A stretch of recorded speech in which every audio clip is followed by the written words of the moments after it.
السلام علیکم ورحمۃ اللہ وبرکاتہ۔ جی آپ کون؟ یہ نمبر کس کا ہے جناب؟ جس کو فون لگایا اسی کا رہے گا نا یار، آپ کو کس سے بات کرنی؟ ہاں، میں نے انٹرنیٹ پر ایک کتاب پڑھا بنام حدیث کے دشمن، اچھا، اسی میں ملا تھا۔ کیا آپ صوفی مفتی محمد کلیم رضوی بول رہے ہیں؟ ہاں میں ہی بول رہا ہوں اور میری ہی کتاب ہے، بولیے کیا کام ہے؟ ہاں جی، میں عبداللہ مدنی ممبئی سے اچھا، آپ سے مناظرہ کرنا ہے، کہاں ملیں گے آپ؟ مناظرہ کیجیے گا؟ جی فون پہ ذلیل ہونا ہے یا میرے گھر کا پتہ دے دوں؟ ہاں، پتہ بھی دے دیجیے اور جو میں سوال کر رہا ہوں اس کے جواب بھی دے دیجیے۔ اچھا، ساکن آقا کا نام سنا ہے ممبئی میں؟ ہاں جانتا ہوں میں۔ گھاٹ کوپر ویسٹ، کرلا ویسٹ، اندھیری ایسٹ میں پڑتا ہے۔ اچھا، ساکن آقا کے پاس ہے 90 فٹ روڈ، ہاں ہاں 90 فٹ روڈ پہ ڈسوزا بلڈنگ، اس کے پیچھے ہے LPS نگر، لال بہادر شاستری نگر، اچھا اس کے پاس ہے ویشالی میدان، وہی فقیر کا غریب خانہ ہے، قصر ابو ہاں حنیفہ۔ اچھا جی، اور نمبر یہی ہے جس پہ آپ بات کر رہے ہیں مجھ سے، 9146 122 911۔ اچھا، اور کچھ تفصیل دوں؟ یہی نمبر ہے؟ نہیں، اور ایک نمبر ہے 9820 9820 67270۔ اب اور بھی کچھ تفصیل دوں؟ ہاں نہیں، اتنا کافی ہے۔ انشاءاللہ جلد ہی ہم 10-20 علماء اہل حدیث آپ کی خدمت کے لیے پہنچ رہے ہیں آپ کے پاس۔ 10-20 ہی کیوں پہنچ رہے یار؟ پورا نجد اور اٹھا کر لے آؤ نا، پورا جامعہ سلفیہ اٹھا کر لے کر آ جاؤ۔ یہ دھونس اس کو دینا اتنے ہی کافی ہیں، جو تمہاری قابلیت جانتا نہیں ہو۔ نہیں ہم اتنے ہی کافی ہیں آپ کے لیے۔ اچھا جی تو کوئی کام کی بات ہے تو بولو ورنہ فون کاٹوں۔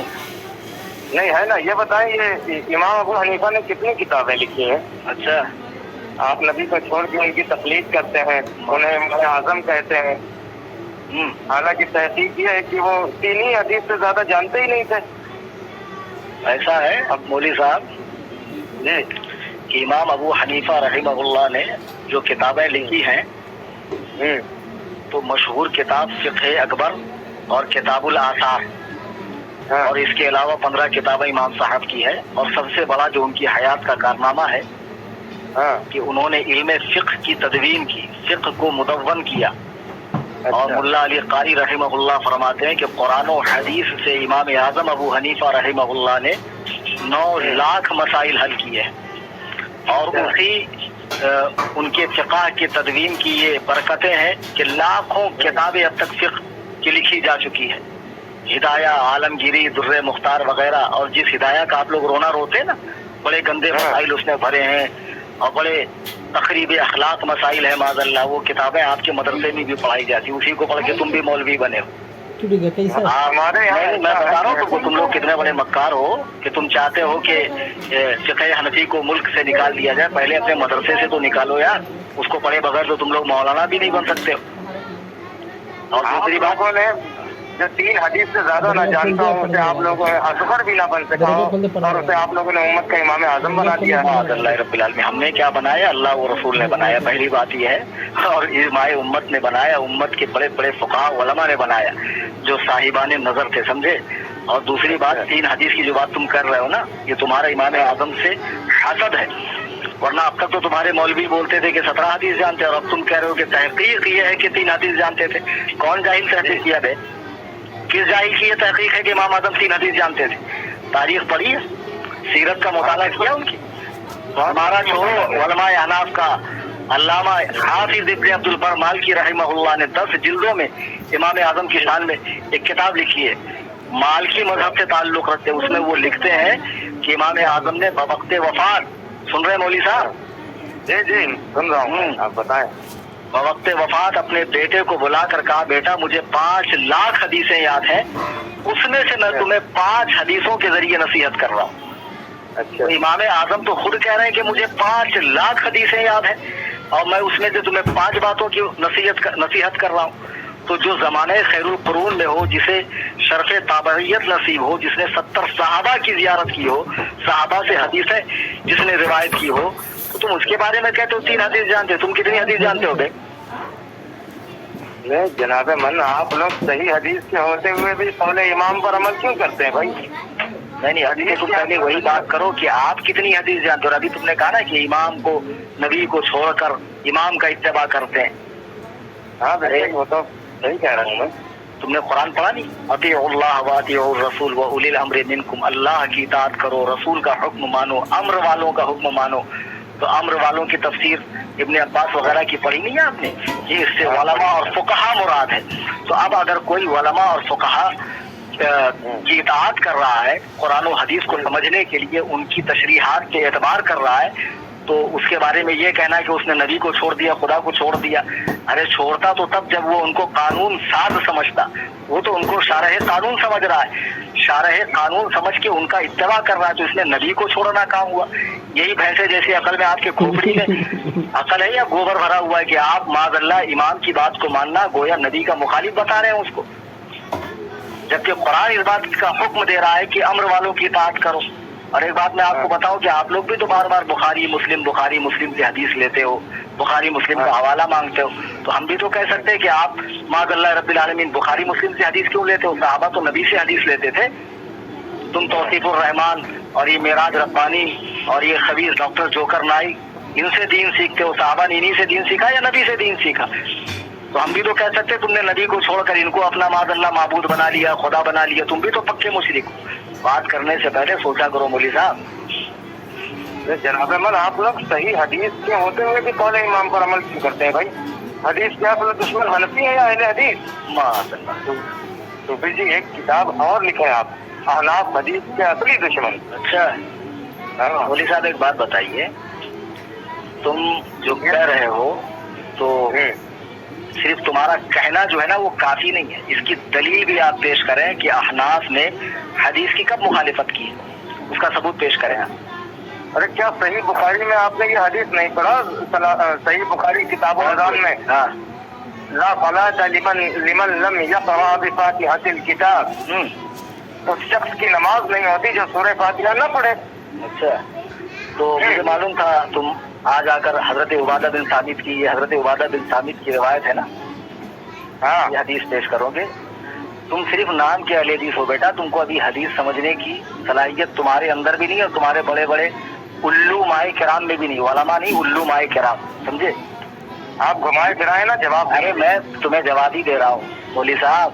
لا صلاۃ لمن لم یقرأ بفاتحۃ الکتاب جو حدیث ہے، امام احمد بن حنبل اور حضرت سفیان بن عیینہ فرماتے ہیں کہ یہ حدیث اکیلے نماز پڑھنے والے منفرد اور امام کے لیے ہے، مقتدی کے لیے اس کا حکم نہیں ہے، مقتدی کے لیے اس کا حکم نہیں ہے. تو آپ کیسے کہہ رہے ہیں کہ معاذ اللہ جو سورہ فاتحہ نہیں پڑھتا اس کی نماز ہی نہیں ہوتی؟ کس بنا پر کہہ رہے ہیں آپ بتائیے. ارے صوفی جی لیکن اس حدیث میں لفظ من تو عموم کے لیے آیا ہے نا. تو اس میں جو من عموم کے لیے آیا ہے تو اس عموم کی صراحت اللہ نے کی ہے یا رسول اللہ نے کی ہے؟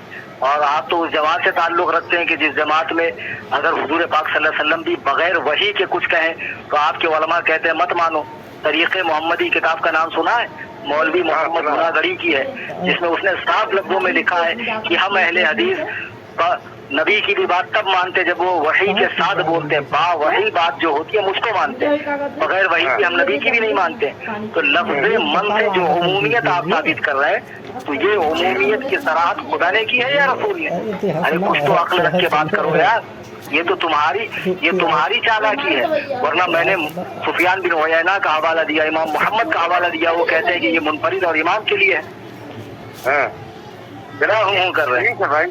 یہی حدیث آپ کے پاس چلو ٹھیک ہے بھائی، آپ کے پاس پہلے امام کے سوا کیا دلیل ہے کہ سورہ فاتحہ نہ پڑھی جائے امام کے پیچھے؟ اور تمہیں کیسے علم ہو گیا کہ قول امام کے علاوہ کوئی دلیل ہی نہیں ہے ہمارے پاس؟ یہی تو تم لوگوں کی حماقت ہے، یہی سنا کے لوگوں کو گمراہ کرتے ہو. ارے قول امام کی حدیث کی بات کیا کروں میں؟ آپ کو قرآن سے حوالہ دوں، قرآن پڑھا نہیں ہے؟ سورہ اعراف آیت نمبر 204 رکوع نمبر 14 9واں پارہ اٹھا کر دیکھ لو. وَإِذَا قُرِئَ الْقُرْآنُ فَاسْتَمِعُوا لَهُ وَأَنصِتُوا لَعَلَّكُمْ تُرْحَمُونَ. جب قرآن پڑھا جائے تو خاموش کان لگا کر سنو تاکہ تم پر رحم کیا جائے. قرآن میں پڑھا نہیں ہے آپ نے کہ قرآن پڑھتے وقت خاموش کھڑے رہو؟ تو اب اگر ایسی حدیث ہے جس میں لکھا ہے کہ امام کے پیچھے سورہ فاتحہ پڑھو تو وہ اس آیت کے مخالف ہے. تو جو حدیث آیت کے مخالف ہوگی یا تو وہ منسوخ ہوگی یا موضوع ہوگی. یہ اصول معلوم نہیں ہے آپ کو؟ معلوم ہے. ہاں تو واہ بیٹا اندھے مخلص، تم تو سارے جیوں سے بھی بدتر نکلے یار. یہ سورہ اعراف کی یہ آیت جو ہے یہ مکہ میں نازل ہوئی. اور اس کا موقع نزول یہ ہے کہ جب نبی قرآن پڑھتے تھے تو کفار شور مچاتے تھے، تو کفار کو چپ کرانے کے لیے یہ آیت اتری، اور تم اسے نماز میں قرآن پڑھنے کا فکر کیے جا رہے ہو۔ مولوی صاحب، پتہ ہے آپ لوگوں کی؟ او مولوی صاحب، ہاں بولیں۔ یہ بحث اس کے شان نزول سے نہیں ہے، اس کے اطلاق اور حکم سے ہے کہ اس کا اطلاق اور حکم کہاں ہو رہا ہے۔ آپ کو معلوم ہوگا کہ صحابہ پہلے حالت نماز میں بات کرتے تھے، پھر آیت کریمہ اتری قوموا للہ قانتین، اپنے رب کے حضور خاموش کھڑے رہو۔ پھر صحابہ نے باہم مشورہ کیا کہ اب خاموش کھڑے رہنے سے تو بہتر یہ ہے کہ ہم لوگ قرآن ہی پڑھیں، چنانچہ قرآن پڑھنے کا رواج شروع ہوا۔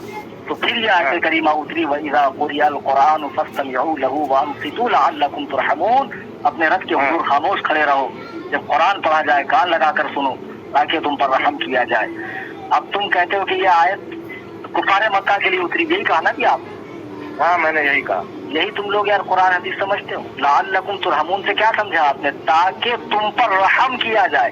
اب ایک بات بتاؤ کہ نبی پاک صلی اللہ علیہ وسلم خانہ کعبہ میں قرآن پڑھ رہے ہیں اور کفار شور مچا رہے ہیں، اگر کفار شور نہ مچاتے تو کیا ان پر رحمت ہوتی ہے اللہ کی؟ اللہ کی رحمت کافر پر ہوتی؟ قرآن پڑھا نہیں، وَنُنَزِّلُ مِنَ الْقُرْآنِ مَا هُوَ شِفَاءٌ وَرَحْمَةٌ لِّلْمُؤْمِنِينَ، ہم نے اس قرآن کو نازل کیا ہے جو شفا ہے اور رحمت ہے مومنوں کے لیے۔ وَلَا يَزِيدُ الظَّالِمِينَ إِلَّا خَسَارًا، اور یہاں ظالم سے جو مراد ہے ظالمین سے وہ کفار ہیں، اور کافروں کا اس میں خسارہ نقصان پڑتا ہے۔ تو اب مجھے ایک بات بتاؤ، آپ کافر کو سلام کرتے ہیں؟ نہیں بالکل نہیں کرتے۔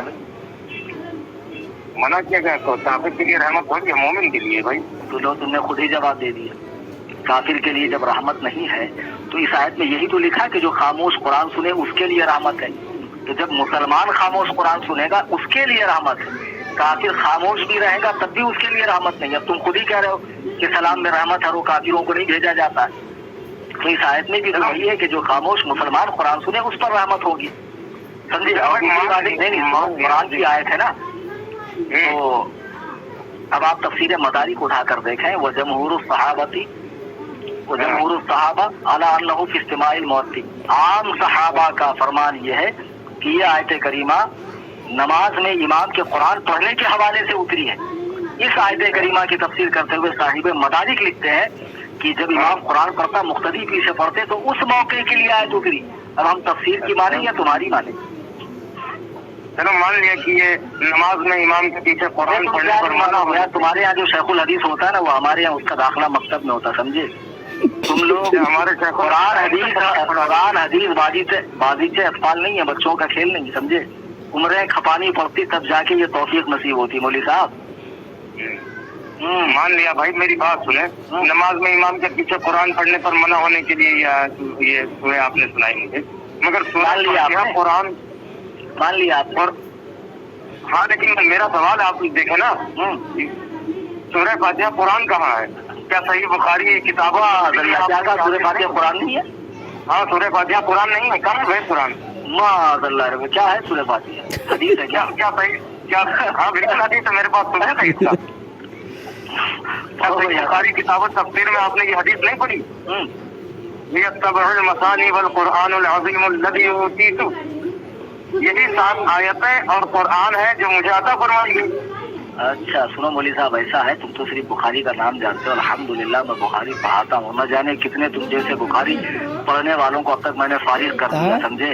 اچھا ہاں، تو یہ جو حدیث آپ پڑھ رہے ہیں نا، یہ حدیث کا آخری حصہ، یہ سمجھنے میں بھی آپ کو غلطی ہو رہی ہے۔ یہ کتاب التفسیر میں حضرت ابو سعید بن معلہ کی روایت ہے۔